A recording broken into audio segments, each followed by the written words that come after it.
Hi guys, this is a very quick video just while I've got 2 minutes on Greek mythology. I try to get my students to perhaps make a link to Greek mythology in their question 5 on paper 1 and potentially paper 2. Now obviously there's lots of Greek myths, it'll be very difficult to remember them all. So what I've done is just listed some of the famous ones. So you've got the Hydra.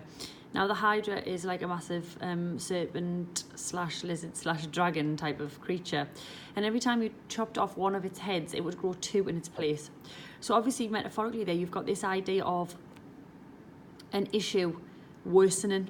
So for instance, if we were doing question 5 on paper 2, let's imagine that we were talking about social media. What we could do is we could liken it to the Hydra. You could put something in that says, like the Hydra, social media is escalating.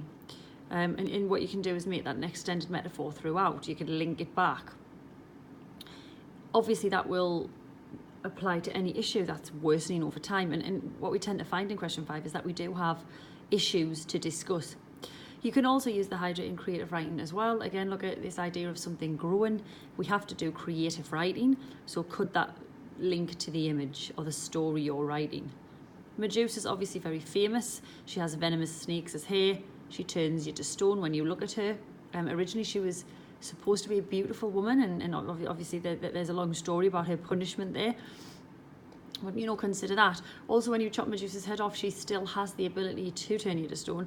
So you've got another extended metaphor there that we can link into something that is painful or something that equals suffering.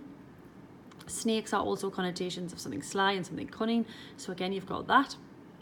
The sirens are an interesting one because they were beautiful creatures who would lure sailors to their deaths because they would play beautiful music that was obviously very persuasive.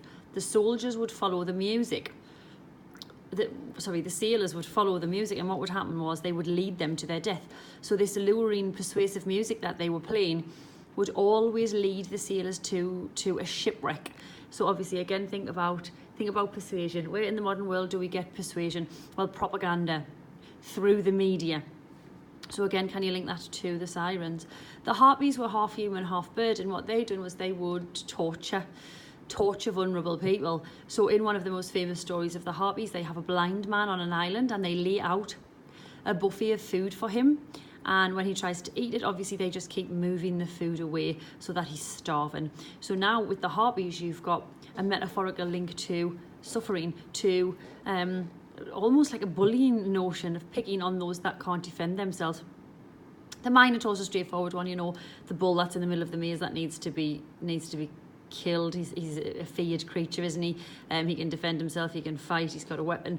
So think about a maze there with the Minotaur in it, and then we've got now a metaphorical theme of entrapment. We can definitely do that on our creative writing. And then Icarus, another famous one, tried to escape the city of Crete by making his own wings. He made them from feather and wax, and he was warned that if he flew too close to the sun that the wax would melt and he would die.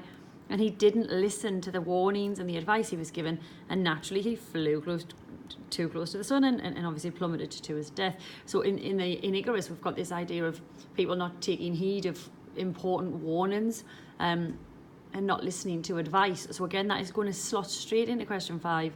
So what I'm saying is, I'm not saying go and read loads of Greek mythology and write about. What I'm saying is we can make little links in our creative writing, in our transactional writing, just again to make us look like we're well read. And if nothing else, a lot of Greek myths are dead interesting, so if you get a chance to read a few, I hope you enjoy it.